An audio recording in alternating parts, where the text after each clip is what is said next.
Tu te retrouves souvent à remettre les choses à plus tard, à te demander pourquoi tu ne fais pas ce que tu sais devoir faire, alors que le temps file inexorablement. Et si je te disais que ce n'est pas une question de motivation, mais quelque chose de bien plus profond, quelque chose qui agit comme une ombre sur ta productivité. Aujourd'hui, on va découvrir ensemble ce qui te pousse vraiment à procrastiner, et surtout, comment sortir de ce piège. Reste bien jusqu'au bout, car tu ne voudras pas manquer ce qui va suivre. La procrastination, ce mot qui sonne presque innocent, mais qui est en réalité une des forces les plus destructrices de notre productivité. Pourquoi est-ce qu'on reporte des tâches importantes, parfois jusqu'à ce qu'il soit trop tard, alors qu'on sait pertinemment qu'on s'en voudra plus tard?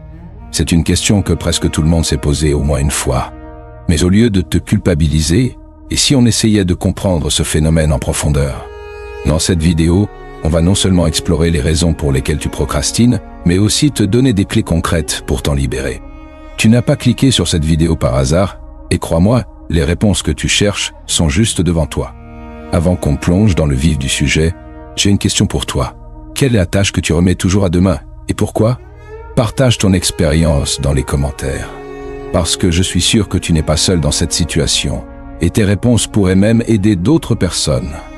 Et si tu veux vraiment comprendre comment vaincre cette ombre qu'est la procrastination, reste bien jusqu'à la fin. Je vais partager avec toi des astuces simples mais puissantes pour reprendre le contrôle de ton temps et enfin avancer vers tes objectifs.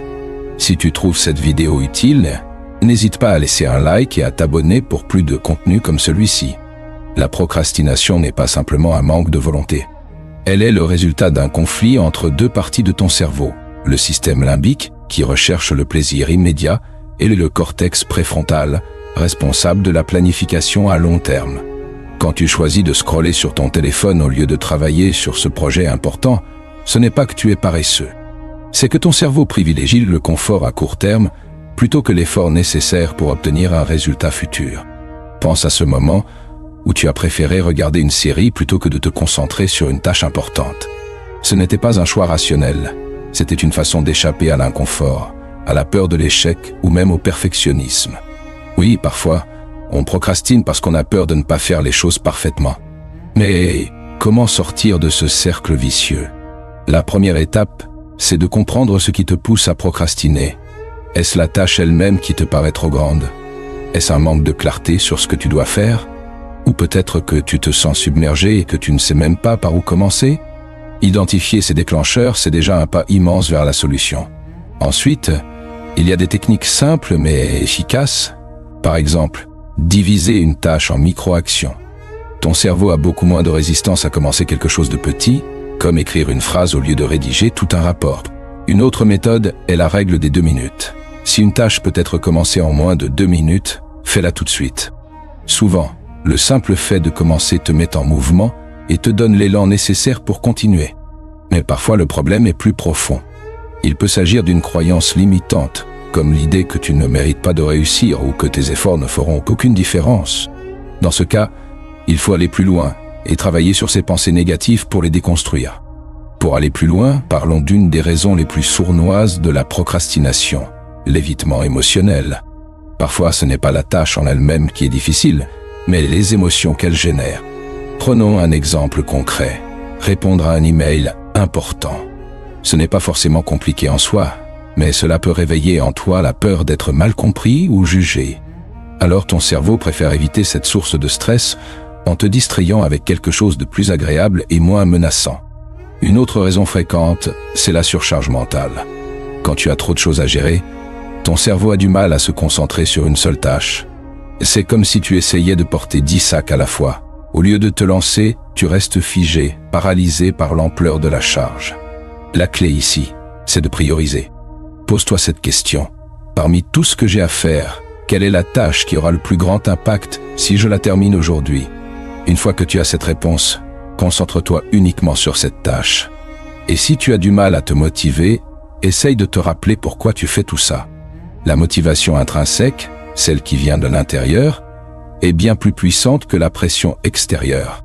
Par exemple, au lieu de penser « je dois finir ce rapport pour mon patron », dis-toi plutôt « ce rapport est une opportunité pour moi de prouver mes compétences et d'évoluer dans ma carrière ». Le simple fait de recontextualiser une tâche peut complètement changer ton état d'esprit. Enfin, n'oublions pas un aspect souvent négligé, la bienveillance envers toi-même. Trop souvent, on se juge durement quand on procrastine, ce qui ne fait qu'aggraver la situation. Au lieu de te critiquer, essaye de comprendre ce qui t'a poussé à reporter cette tâche et pardonne-toi. Chaque jour est une nouvelle chance de mieux faire. Pour approfondir encore, parlons des stratégies pratiques qui peuvent transformer ton rapport à la procrastination. La première, c'est de créer un environnement favorable. Ton environnement a un impact énorme sur ta capacité à te concentrer. Si ton bureau est encombré, ou si ton téléphone est à portée de main avec ses notifications incessantes, il devient presque impossible de rester productif. Alors, commence par simplifier ton espace. Chaque objet inutile que tu retires de ton champ de vision réduit une distraction potentielle. Et pour ton téléphone, mets-le en mode avion ou laisse-le dans une autre pièce quand tu travailles. Ensuite, la technique du time blocking peut être une vraie révolution. Elle consiste à réserver des blocs de temps spécifiques dans ta journée pour des tâches précises. L'idée est de ne pas simplement écrire une liste de choses à faire, mais de programmer exactement quand tu feras quoi. Cela permet de réduire l'ambiguïté et de créer un engagement envers toi-même. Par exemple, au lieu de dire « Je dois travailler sur ce projet aujourd'hui », décide « De 10h à 11h, je vais me concentrer uniquement sur la rédaction de l'introduction ». Une autre méthode efficace, c'est la récompense. Ton cerveau adore la gratification immédiate et c'est justement ce qu'il recherche quand tu procrastines. Alors, retourne ce mécanisme à ton avantage. Promets-toi une petite récompense chaque fois que tu termines une tâche. Cela peut être quelque chose de simple, comme une pause pour savourer ton café préféré, ou quelque chose de plus grand, comme un moment pour regarder un épisode de ta série préférée. Enfin, n'oublie pas l'importance des routines. La procrastination se nourrit souvent de l'incertitude et du chaos. Avoir une routine matinale, même simple, peut te donner un sentiment de contrôle et te mettre dans un état d'esprit productif dès le début de ta journée. Imagine commencer chaque matin par 10 minutes de planification. Tu sais exactement ce que tu vas faire et pourquoi. Chaque outil que tu intègres dans ta vie ne te rendra pas parfait du jour au lendemain, mais pas besoin de perfection pour avancer. Il suffit de constance. Parlons maintenant d'un concept qui change tout, l'importance de l'action immédiate, aussi appelée la règle des 5 secondes. Cette méthode, développée par Mel Robbins, repose sur une idée simple. Dès que tu as l'intention de faire quelque chose, compte à rebours dans ta tête de 5 à 1 et agis immédiatement. Pourquoi est-ce si puissant? Parce que cela empêche ton cerveau de trouver des excuses pour ne pas passer à l'action. En brisant ce court moment de réflexion où la procrastination s'installe, tu prends l'élan nécessaire pour avancer. Une autre technique qui mérite d'être mentionnée, c'est le batching. Au lieu de passer d'une tâche à l'autre constamment, ce qui peut épuiser ton énergie mentale, regroupe des tâches similaires et fais-les en une seule fois. Par exemple, au lieu de répondre à tes emails tout au long de la journée, réserve une heure spécifique pour tous les traiter. Cela réduit la fragmentation de ton attention et te permet d'être beaucoup plus efficace. Mais revenons à quelque chose d'encore plus fondamental, l'énergie. On sous-estime à quel point notre productivité dépend de notre état physique et mental. Si tu te sens constamment fatigué, il est normal que ton cerveau privilégie des activités passives plutôt que des tâches exigeantes. Alors prends soin de toi. Une bonne nuit de sommeil, une alimentation équilibrée et même une courte marche dans la journée peuvent faire une énorme différence dans ta capacité à te concentrer. Enfin, laisse-moi te parler du pouvoir de la visualisation. Imagine-toi, quelques semaines ou mois dans le futur, ayant accompli cette tâche que tu repoussais depuis si longtemps. Ressens la fierté et la satisfaction d'avoir surmonté cet obstacle. Ce simple exercice mental peut te donner la motivation nécessaire pour commencer, même quand tout en toi te pousse à différer. Rappelle-toi, chaque petite action compte. Ce n'est pas une question de révolution, mais d'évolution pas à pas. Continuons avec une idée essentielle. Le rôle des objectifs. L'une des raisons pour lesquelles on procrastine, c'est qu'on manque de direction. Et si tu ne sais pas exactement ce que tu veux accomplir, il est facile de t'égarer dans des distractions. Fixe-toi des objectifs spécifiques, mesurables et atteignables. Par exemple, au lieu de te dire « je vais travailler sur mon projet aujourd'hui », dis plutôt « je vais rédiger 500 mots pour mon projet entre 14h et 15h ». La précision élimine l'ambiguïté et avec elle, une partie de la procrastination. Une autre clé pour avancer, c'est de te concentrer sur les progrès plutôt que sur la perfection. Trop souvent, on attend que tout soit parfait avant de commencer. Mais cette quête de perfection est l'allié numéro 1 de la procrastination. Accepte que tes premières tentatives ne seront pas idéales. Ce qui compte, c'est d'avancer. Rappelle-toi, c'est en marchant que le chemin se dessine. Je voudrais aussi te parler d'une pratique très simple, mais puissante, le journal de productivité. Chaque soir, prends quelques minutes pour écrire ce que tu as accompli dans la journée, même si ce sont de petites choses. Ensuite, note une tâche prioritaire pour le lendemain. Ce rituel te permet non seulement de célébrer tes progrès, mais aussi de te coucher avec une direction claire pour le jour suivant. Et enfin, parlons du soutien. N'hésite pas à partager tes objectifs avec un proche ou un collègue. Le simple fait de dire à quelqu'un ce que tu veux accomplir crée une forme de responsabilité. Cette personne n'a même pas besoin de te surveiller activement, mais savoir qu'elle est au courant peut t'aider à rester engagé. La procrastination est un adversaire redoutable, mais elle n'est pas invincible. En utilisant ces stratégies, tu ne vas pas seulement la surmonter, tu vas apprendre à la voir comme une opportunité de mieux comprendre ton fonctionnement et de grandir. Il y a des moments clés que tu dois retenir de tout ce qu'on vient de partager.